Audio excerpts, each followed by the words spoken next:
Welcome to Belief, Being, and Beyond with your host, Granddaughter Crow. Hi, everybody. Granddaughter Crow here with yet another episode of Belief, Being, and Beyond Shadow Talk series. Oh my goodness, we've been having, I wouldn't say a fun time, but I would say a very enlightened time of bringing this information to you. So, today we have a Stefani Michelle who wrote Chakras and Shadow Work, and then Jeffrey Gray, my beloved husband, who wrote all of the Ingris's portal journey work in Shamanism and Your Shadow. And I am Granddaughter Crow, host of Belief, Being, and Beyond, as well as author of Shamanism and Your Shadow. Nevertheless, quick run through, guys. So I interviewed Stefani Michelle on her book. She interviewed Granddaughter Crow on my book. Then we had a talk with Jeffrey Gray included, where we talked about like our personal experience with the shadow. And then last time we talked about ancestors, DNA, again, like delving deeper into where places the shadow might come from, even your female body or the female aspects. Today, we're going to go one step deeper and we're going to talk a little bit more about like why did Stephanie decide to go through the model of chakras in order to do shadow work? Why did Granddaughter Crow and Jeffrey Gray decide to go through shamanism and animals in order to go through shadow work? And so, with this, I mean, there's so many ways that you can do shadow work, even non spiritual ways. You can just go to a psychologist and do shadow work or on your own. But we chose these certain ways for certain reasons. And today we're going to get into them. So let's go ahead and kick it off. Stephanie, I love the chakras. I understand the chakras. I've worked with the chakras. I've written about the chakras. I've studied the chakras, but I never thought to do shadow work from a chakra position. So could you give us a really quick overview of chakra and the seven sacral chakras, and then talk to us about why did you decide to do shadow work from that perspective? Right. So the chakras, in real quick snapshot, are the seven main energy centers of your body. You have a lot more, but the ones that I address in this book are the seven main, going from the root all the way up to the crown. If somebody's brand new at it, I explain just do the rainbow from root to crown, and you'll land at the chakras. The reason why I chose to do it through the chakras is because my first psychic ability is energy sensitivities. I growing up, of course, I've told the story a million times, being in the metaphysical world and psychic and all of that, but the intensity of it was being able to feel everything. I could feel your sadness. I could feel your anger. I could feel your chaos, and it felt almost as if it was mine. I can feel the earth underneath my feet. I can feel my hair growing. I can feel when, I'll do a psychic reading and I'll say, oh, it feels like this. And then later I'll call my mom, who's the astrologer, and she'll say that's exactly what the planets are doing. So I feel everything first, and I feel it's almost like I'm walking through jello half the time.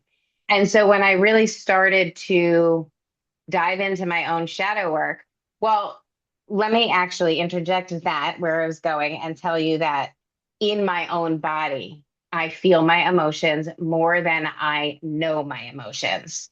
So I feel anxiety in my stomach. I feel anger in my solar plexus. I can feel it when my heart breaks.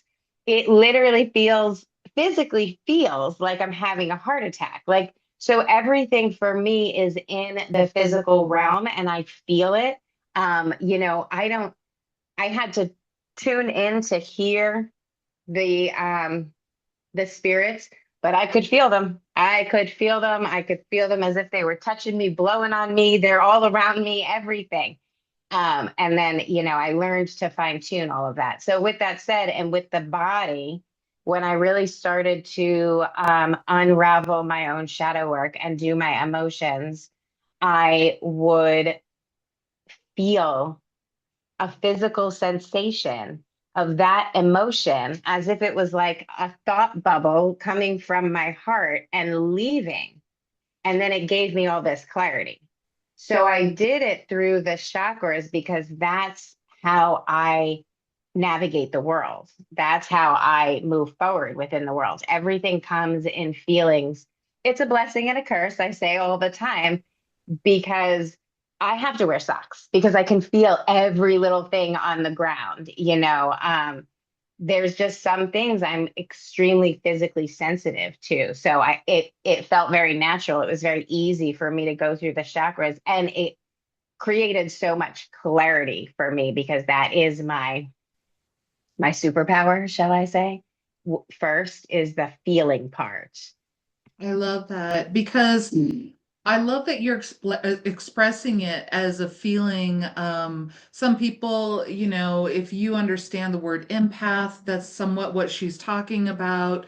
But see, this is the beauty, is that you embody it. So I come from a school of thought where we have four bodies of existence: the physical, the emotional, the mental, and the spiritual.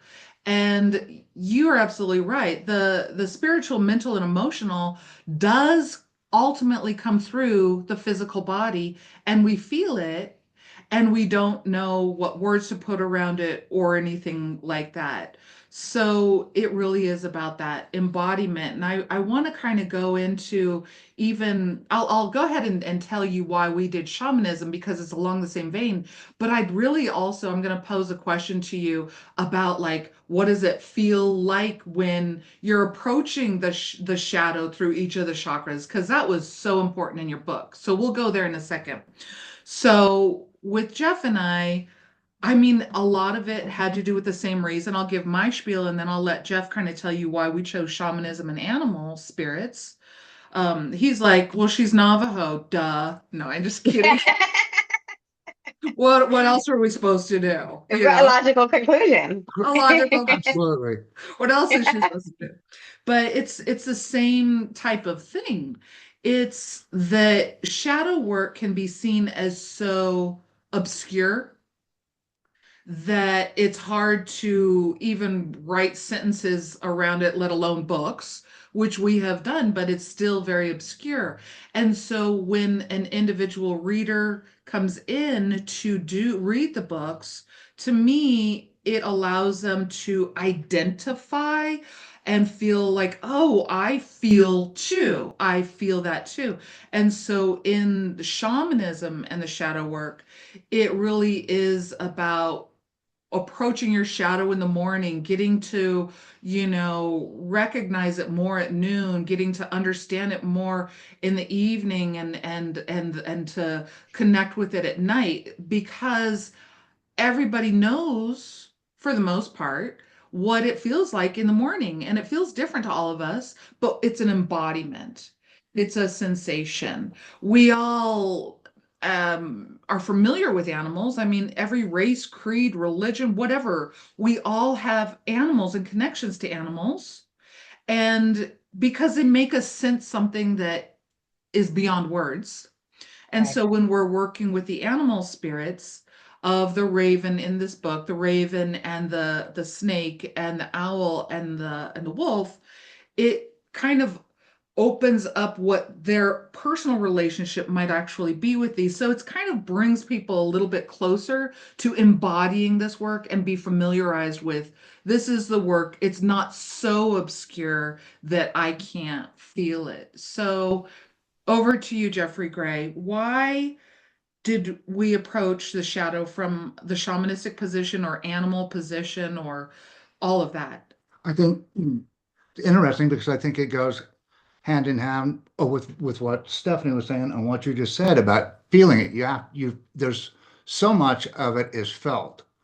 And like with your work, I was talking to the Raven the other day and I'm like, what were the keywords for each each chakra that I Oh, am, and within Oh each yeah. chakra, it has like an action item, or this is what I do, I will, I can, all of that. Yeah, yeah, affirmations or Yeah. whatever you want yeah. to call So them. that Yeah. that totally ties in with the physical attributes of doing work like this, and Yeah. with the totem animals, it was, we go to each one of them is, it's very elemental. The east, the morning. What we tried to get across was getting you, as important as that shaman within, that totem animal is that you're seeking. It's also important to know where you are, right? So that had a lot to do with, and you're exactly right. You've got to put down feelings. So that's what, I mean, that's what we were trying to do. This feels like this, physical feelings. This feels like Right. this. This smells like this, it's the morning, or, it's the evening, and I'm losing the light, and I'm not a creature that sees well in the dark. So and that's what the owl comes in to teach you. So yeah, Right. It is. it is all, you've got to feel it. And with that being said, that individualizes Yes. the whole thing, because shadow work, you can't, there's no, this is point A to point B, Right. to point C. There's not that path. It's such an individual path that you have to, I think it's best for that person to physically feel it. I Yeah, mean, that's what you remember. I Right. agree. Right. Exactly. Yeah. I Yeah. agree, and to customize it accordingly. I love that. Yeah, because it does. I mean, in the morning, I'm going to feel a little bit different than you. Absolutely. I feel like, where's my coffee? Turn on my meditation music, light a candle, and don't talk to me about anything political for at least 2 hours. Him, Right. he jumps out of bed, looks at runs outside, feeds the bird. It's just like we're two totally, but yet it's both the morning. Right. So, Right. more to that point, I really would love for you, for the people who have not yet picked up chakras and shadow work, give us a little bit of an overview around, you step into this chakra, and this is like, how does each of them do the work? Like, how do you, what exercises do you give? And pick a chakra, eeny, meeny, miny, mo, and let us know Yeah. what that looks like. Okay. So I actually had a shadow moment on Sunday. And so I will give you that scenario. I was at brunch for a woman's 40th birthday, and things were getting very tight, shall we say. And I felt it closing in on me. I felt the tightness. And in my past behavior, I would have wanted to Tasmanian devil my way out of that straitjacket and cause a scene and be in that moment. But what happened, and it was a physical sensation, is I felt a pull. And I felt a pull on my shirt, and it was just leave, drive home. And I felt my ego fighting with the pull. And Right. I was being guided by my higher self to not do the patterns and the behaviors that I had done in the past. And I let my feet just keep walking as my ego or my shadow was trying to argue and trying to throw a temper tantrum. I leaned in to the greater force, the intuition that came. It was that easy, even though it wasn't easy. It was that cut, right? Cut and dry. It was that black and white, because I've done shadow work for a couple of years now. But in the beginning, I had to sit with it, and I had to find the reality, and I had to feel. And so what I discovered is, when it's on the right, it is my intuition, it is spirit, it is God. When it is on the left, it is my ego. It is my chaos. It is my old storytelling.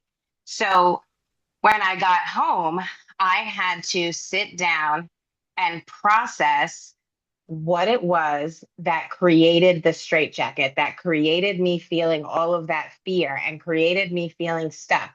And I couldn't let it go. I couldn't just sit on TikTok or read a book or put on the TV. I had to actually process it in that moment because that was a new pattern. If I had just ignored it and created a distraction, that would have been going back to my old pattern. And breaking those patterns and behaviors is the key, in my opinion, to doing shadow work. It's recognizing it in the moment and saying, no, I am going to do and choose differently. And I'm not going to stay on that same hamster wheel that I've always been on. In the beginning, it's much harder than it was. Now, Sunday was not easy at all. It was, the demon and the angel on your shoulder. But it was the first time I was very clear at like, okay, I see you and I see you. Where for the years prior, it was like, oh my God, I feel it. I don't know which way to go. I don't know which way to go.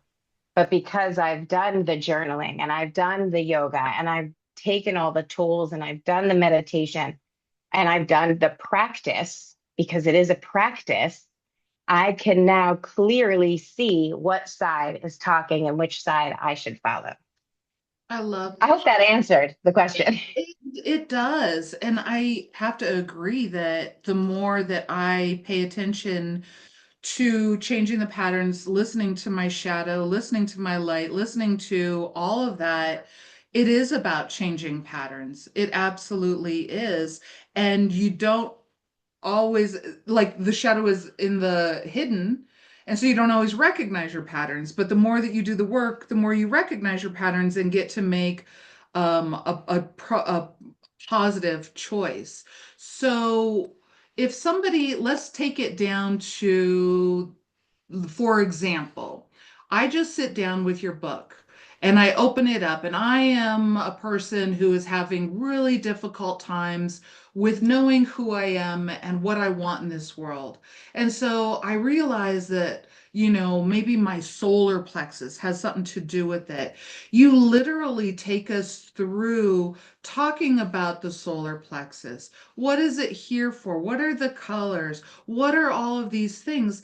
And you kind of walk us through what that aspect of self looks like and wants versus what maybe your root chakra or your heart. Could you give us a little explanation around maybe what is the process when you walk somebody through each of the chakras? Because you have a very thought out, methodical process. I want you to share that and then say, what is the difference between doing it like in the solar plexus versus another chakra?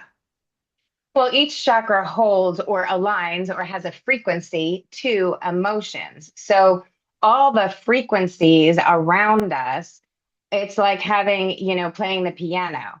When you hit a chord, you feel a certain vibration. Well, each chakra has a certain vibration, and each emotion and experience has a vibration. So, what I'm doing is I'm helping you understand that when you're in your solar plexus, you're dealing with the actionable feelings, you're dealing with the doing feelings, dealing with motivation and strength and courage. And when you're in the sacral, you're dealing with creation and painting and the idea part, the generating of those ideas, right? And so I break it down into the body of where are you feeling? What space are you in right now? Are you unmotivated? Okay, go into your solar plexus. Are you scared? Go into, if are you unmotivated, go into your sacral. Are you scared? Go into your solar plexus. Are you feeling unloved or unlovable? Go into your heart. Are you feeling betrayal, or like you can't speak, or honesty? There's so much in the throat chakra about speaking the truth. It's so you go there and put the energy there and use the tools there. Are you feeling unsafe in a way that you have no security, you have no foundation? That's your root chakra. With my experience on Sunday, you can really, if you just take that, I was feeling suffocated. It's almost like, well, what chakra was that aligned to? Yeah. But for me, because I knew it was a matter of seeing the situation for what it was the wisdom. So it was the crown chakra. I needed to see the situation for what it really was and not create a story or not create chaos in the vision, in what was happening in front of me. So because my old story, my old programming wanted to put a spin on this, I needed to trust the wisdom that was being told to me. And so that is the crown chakra. And in the book, I do break it down so that you don't have to open the book and know, like, okay, the root is this and the crown is this. It's going to tell you, it's going to explain. So when people ask me, well, how should I read the book? I think the best way to read it is front to back and then pick and choose your own adventure. Go in and go, okay, now I need to work on the heart chakra. Now I need to. So you're getting, because there's so much, there's so many tools, there's so many activities, there's journal prompts, there's yoga sequences, there's meditations that you literally could read the book 10 times and get a different experience each time. So it it would behoove the listener to read it first to get an understanding and then feel into their body and say, what emotion am I experiencing? Or do I feel is out of balance right now? And then go to that chapter and then really dive into that, lean into that. I love that. You must be psychic, Stephanie, because I was about ready to go on Sunday. What chakra was that?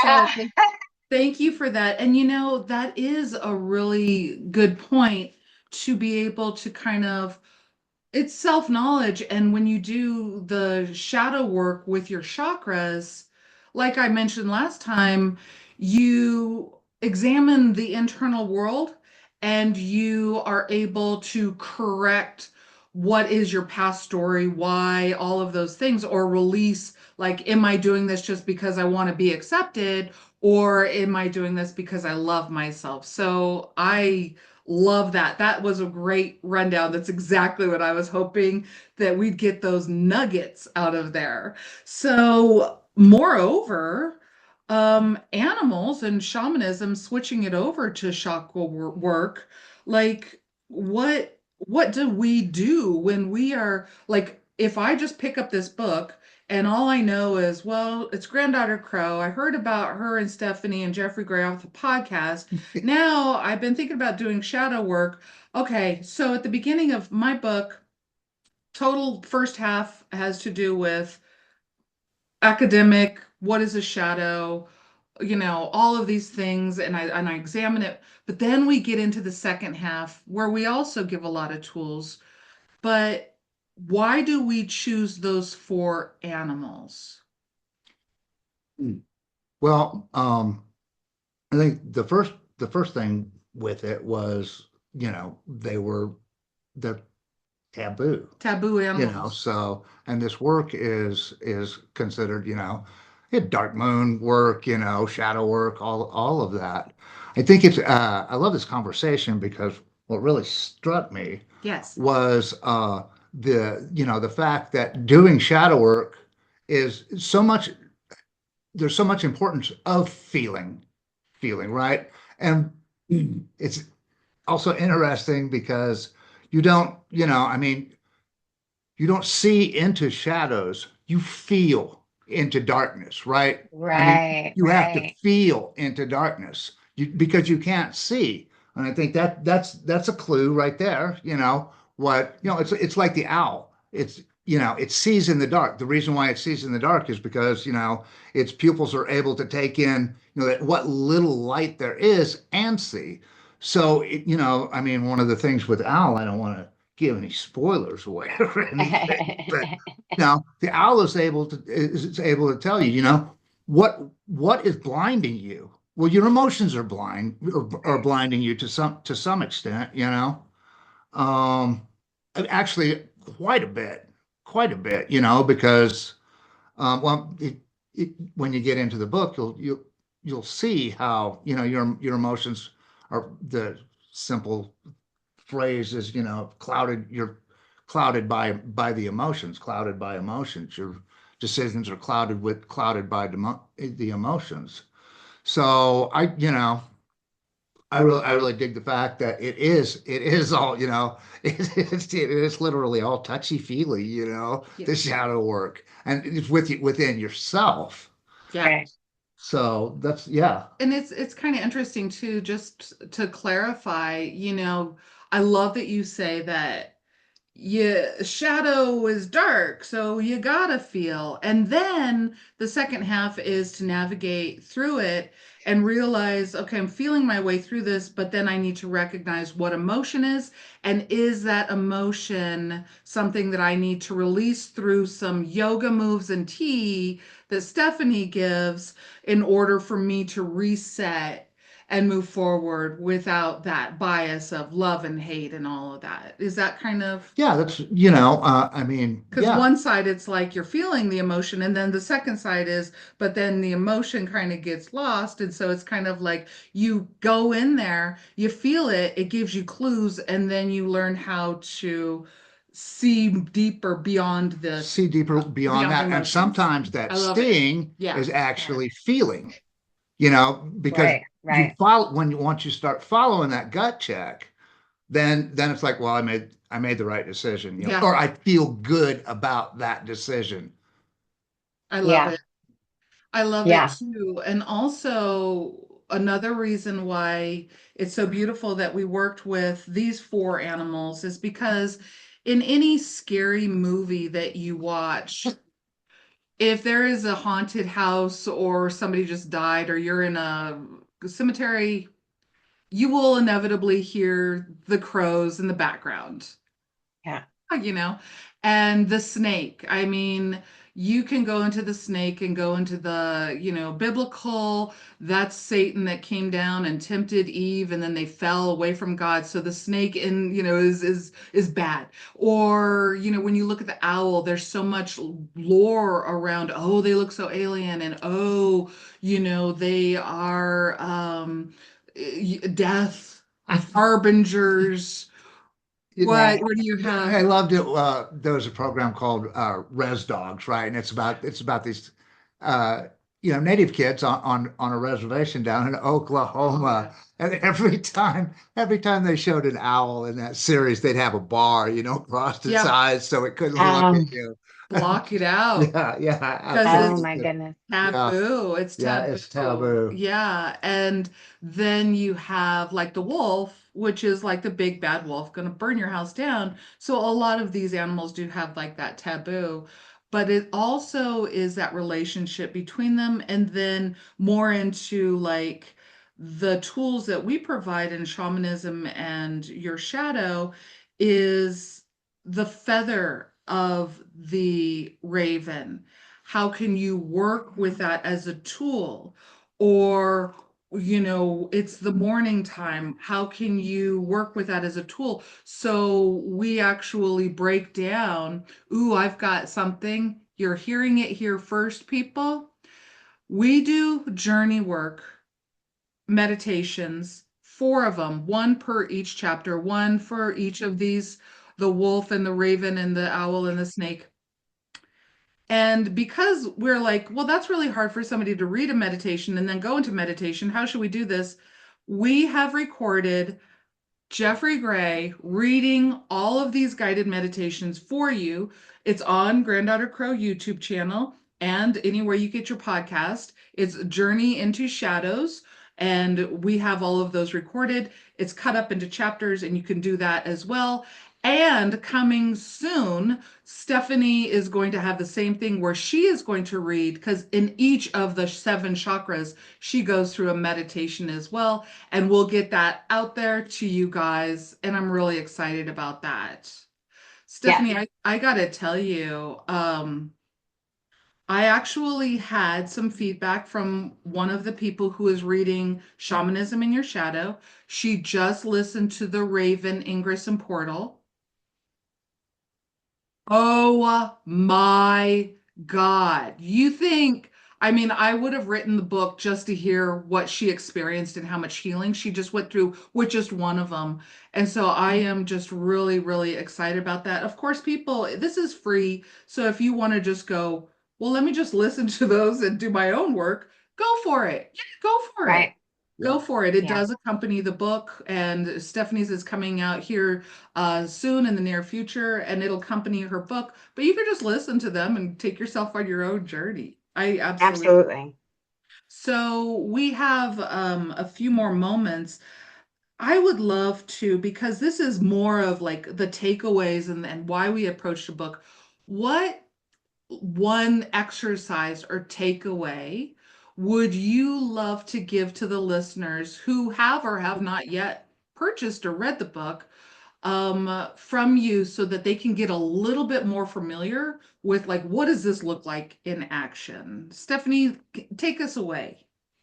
Okay, so before I tell you my little magical trinity of transformation is what I call it, Love it. I want to mention that to me, the most powerful beings are the beings we create taboo around. And so I believe that the animal totems that you chose are very powerful, which is why they pop culture has created so much taboo around it. I just wanted to interject that. But something that I've written up, that if you go on my website and you fill out to get emails from me, I will email out you this Trinity of Transformation PDF that I made. It is this, I love this exercise so much, and it's basically body, mind, and soul.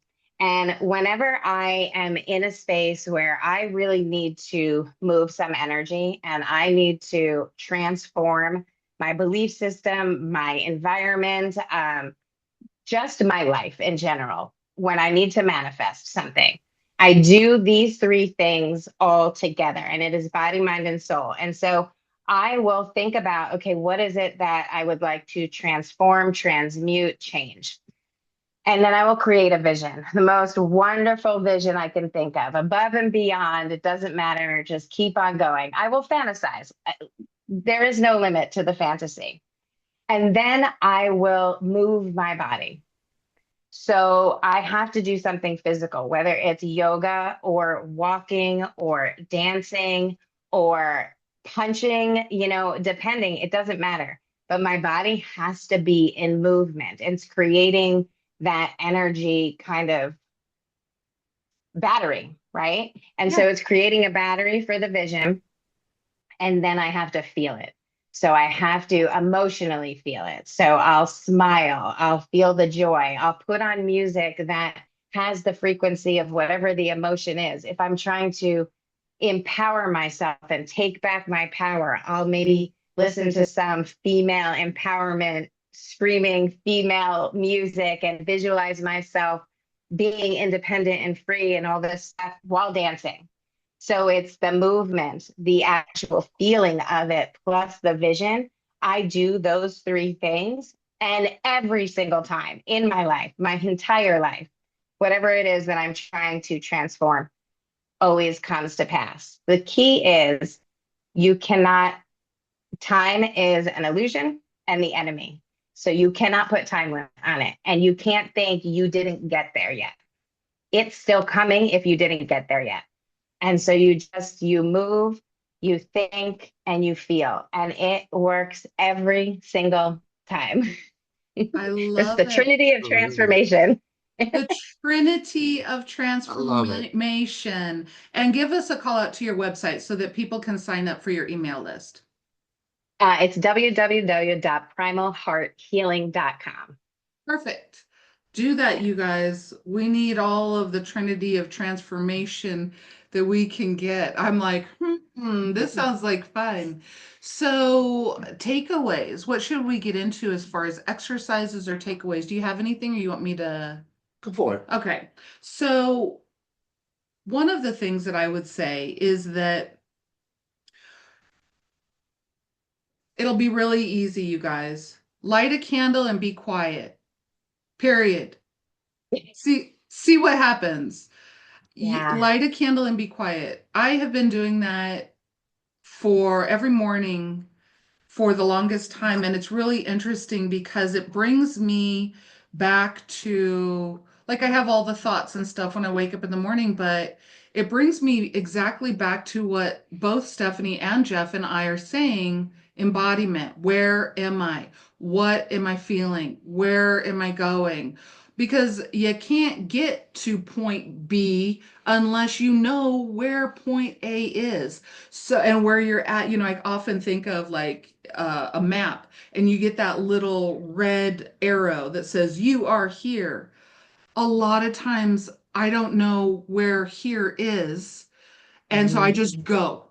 And I think that that's one of those reactive things in this multitasking, getting nothing done, rush and get nowhere world that we actually can get caught up in. I've been caught up there. And so now the action, and I know it's really simple, but it's so dynamic. Light a candle and be quiet. Then you could feel your feelings and you'll know what chakra it's coming from. You'll be Yeah. able to like sense all of that and move into what you were saying about, okay, what does this feel like? Okay, you know what? I feel like this in the morning. I don't feel like this at night. There's a whole bunch of sensations that come up, but the biggest thing is, where are you? If you had a map with a red arrow that says you are here in your life, do you know where that is? And if you don't, light a candle and be silent, because I have to do it every single morning because I like Stephanie. I mean, I love Stephanie, but I like Stephanie live my life through a lot of sensory perception where I feel it. I don't always know how to interpret it and things like that. So that's what I would say. What do you think about that? Is that too harsh for? No, no, I don't think it's too harsh at all. It's a lot of the work is feeling it. Yeah. Even if you can't explain it to somebody, you don't need to explain it. You don't Right. have to put English words around it. You don't have to put any words around it, you can just feel it. Yeah. And if when you're doing the work, it's don't worry about being too up in your head with it. I Right. mean, a lot of, I think from the shadows, I think you get inspirations up in the head. Sure. I mean, you look at authors and Poe. I'm sure he had to be in a very dark place to write his stuff. And you look a lot at a lot of creativity, and it's not necessarily a dark place, Right. Right. because you look at like what Michelangelo did. And you look at what the artists that carved the marble. I mean, some of that marble work is just incredible. But they were inspired, by their belief system, which they were living. I mean, I think it was probably a lot more uh, interior with them. I mean, with all the song, the singing and the churches. You look at the old churches, and it's like, oh my God, these guys are into this to put this kind of Am work I in. frozen to you guys? Oh, Yeah. oh, I froze for a little while. I did not hear the end of that, which is really interesting. But as you were speaking the whole time, I kept thinking it's about balance. It's about being in the head and being in the body. And some of us who are in the body so much need to go into the head, and some of us who are in the head so much need to go into the body. But everything is about balance. And that is kind of why I wrote the Trinity of Transformation, because you have to pull in all three of those aspects. And what I did hear of what you both said, I love, completely love, but there was so much time that I froze on my end. It, Oh, it is about Yeah. balance. That's what we were talking. I'll I was watch talking it. about. I'll watch it back after it's posted. yeah. And so one of the things is kind of like not only balance between the head and the heart and the body, which I 100% agree with, it's also the balance between the internal world and the external world. The light and Right, the dark. right. So The many internal, dimensions. yeah, the internal world, you need to know where you are in order to be a creator. You need to know Right. where you are if you are going to drive your own bus. and until you know where you are. And I do it every morning, like, or even like, where am I now? And then you can move into the external world and make those healthy choices like Stefani did on Yeah. Sunday. Well, and Yeah. it helps you find a spot where you can be creative too. I find, Yeah. Oh, absolutely. I And mean, creativity, like you were saying, with all of those great artists, to include the internal artist within the listeners and us as well, but being able to allow that to become alive and then express it without words. Don't get Yeah. wrapped up in writing a story around it, but be there now. And so, I anyway, love it. Stefani, we're Yeah. coming to the end. Is there any last words that you want to say about this topic, about the way you approached it, or any takeaways for the listeners? No, I think we covered it all, but I love that this was today's topic. As always, it helps me sort my own stuff out when we have these conversations. So I love it. Absolutely. Thank you. Absolutely. Yeah. Do you have any final takeaways or wrap ups? I think we did a very good job with this one. Yeah. It feels, Yeah, yeah. it feels good. I mean, we're all talking about the feeling and everything. And I love yeah, it. I think we did a good job. I love it. Absolutely. And I love, Stefani, when you say that these conversations always enlighten what your experience today, that speaks to how much you engage and show up with an open heart. I also do that, and I also learn, and Jeff and I go away from these conversations and we're like, wow, there's this and that. And listeners, I just really want to say thank you so much. We're going to do another one of these next week. We're recording these in the month of March 2025. If you miss them, you can go to uh, my website and find the whole series if you're doing this in 2027 or wherever you're at. Next time, we're really going to be talking about more of just the benefits of doing this work. And then we are going to do a live on Saturday, March 15th at 3 p.m. Pacific, 6 p.m. Eastern. I do want to just say for the listening audience that is doing this real time with us, I think that there is going to be a time change coming up this Saturday. So if you're in Arizona or something like that, you may need to adjust your clocks for that, but you know that. Anyway, I love you guys. Please like, subscribe, share.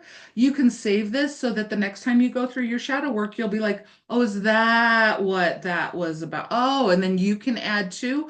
Please text the show. I want to hear from you just as much. Just as much. Where are you at? What's going on? Give us some feedback. Love you guys. See you on the flippity flip.